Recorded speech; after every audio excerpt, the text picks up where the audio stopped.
Assalamualaikum warahmatullahi wabarakatuh.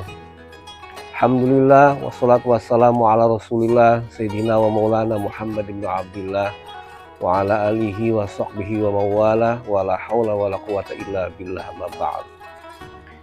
Pemirsa yang dirahmati Allah Subhanahu wa taala,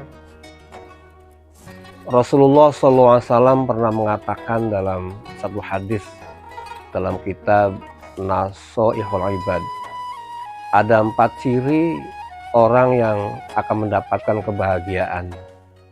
Kebahagiaan itu bukan hanya diraih di dunia, tetapi jauh dari itu adalah kebahagiaan di akhirat nanti. Yang pertama kata Rasulullah SAW adalah zikrul dzunubil madiyati, mengingat-ingat dosa masa lampau. Kita semua tahu bahwa setiap diri kita pasti mempunyai dosa, baik dosa yang disengaja maupun dosa yang tidak disengaja.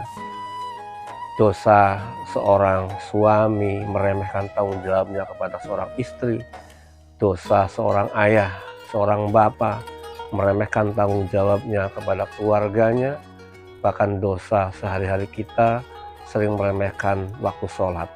Oleh karena itu, dengan mengingat dosa-dosa yang telah lalu, kita akan senantiasa memohon ampun kepada Allah Subhanahu wa taala. Dengan mengingat dosa yang telah lalu, tentu saja kita akan selalu berikhtiar agar dosa-dosa itu diampuni oleh Allah Subhanahu wa taala. Yang kedua, ciri orang bahagia itu adalah wanisyanul hasanatil madiyati, melupakan kebaikan masa lalu. Kebaikan yang telah kita lakukan tidak perlu kita ingat-ingat, bahkan tidak perlu kita pamerkan kepada orang lain. Apalagi saat ini kita sering menyaksikan di media-media seseorang yang habis melakukan kebaikan selalu dipamerkan melalui media sosial. Padahal dalam hadis sebelumnya adalah dinyatakan bahwa sesungguhnya kebaikan yang kita lakukan itu belum tentu diterima oleh Allah Subhanahu wa taala. Oleh karena itu maka tidak perlu kita mengingat-ingat kebaikan yang telah dilakukan pada masa lalu. Kemudian yang ketiga adalah wa nadharuhu ila man fawqahu fiddin. Orang yang bahagia itu adalah orang yang senantiasa melihat orang lain dengan pandangan lebih tinggi dalam soal keagamaan, dalam soal ibadah. Ada orang yang walaupun dia sibuk tapi masih menyempatkan dirinya untuk bisa melaksanakan berjamaah di masjid. Tentu saja kita harus terpacu dengan keadaan seperti itu. Kalau perlu kita lebih dari itu. Kalau orang lain bisa 1 kali, kita harus bisa 2 kali.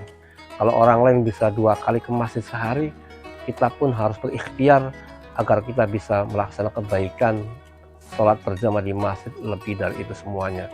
Jadi dalam hal kebaikan sesungguhnya kita harus merasa terpacu agar lebih baik daripada yang lain. Fastabil khairat. Kemudian yang terakhir adalah kata Rasulullah, orang yang bahagia itu adalah wa nadharuhu ila man dunahu fid dunya. Orang-orang yang senantiasa memandang orang lain yang lebih rendah, yang lebih bawah dalam persoalan keduniawian. Ketika kita sedang berjalan kaki, kita harus banyak bersyukur.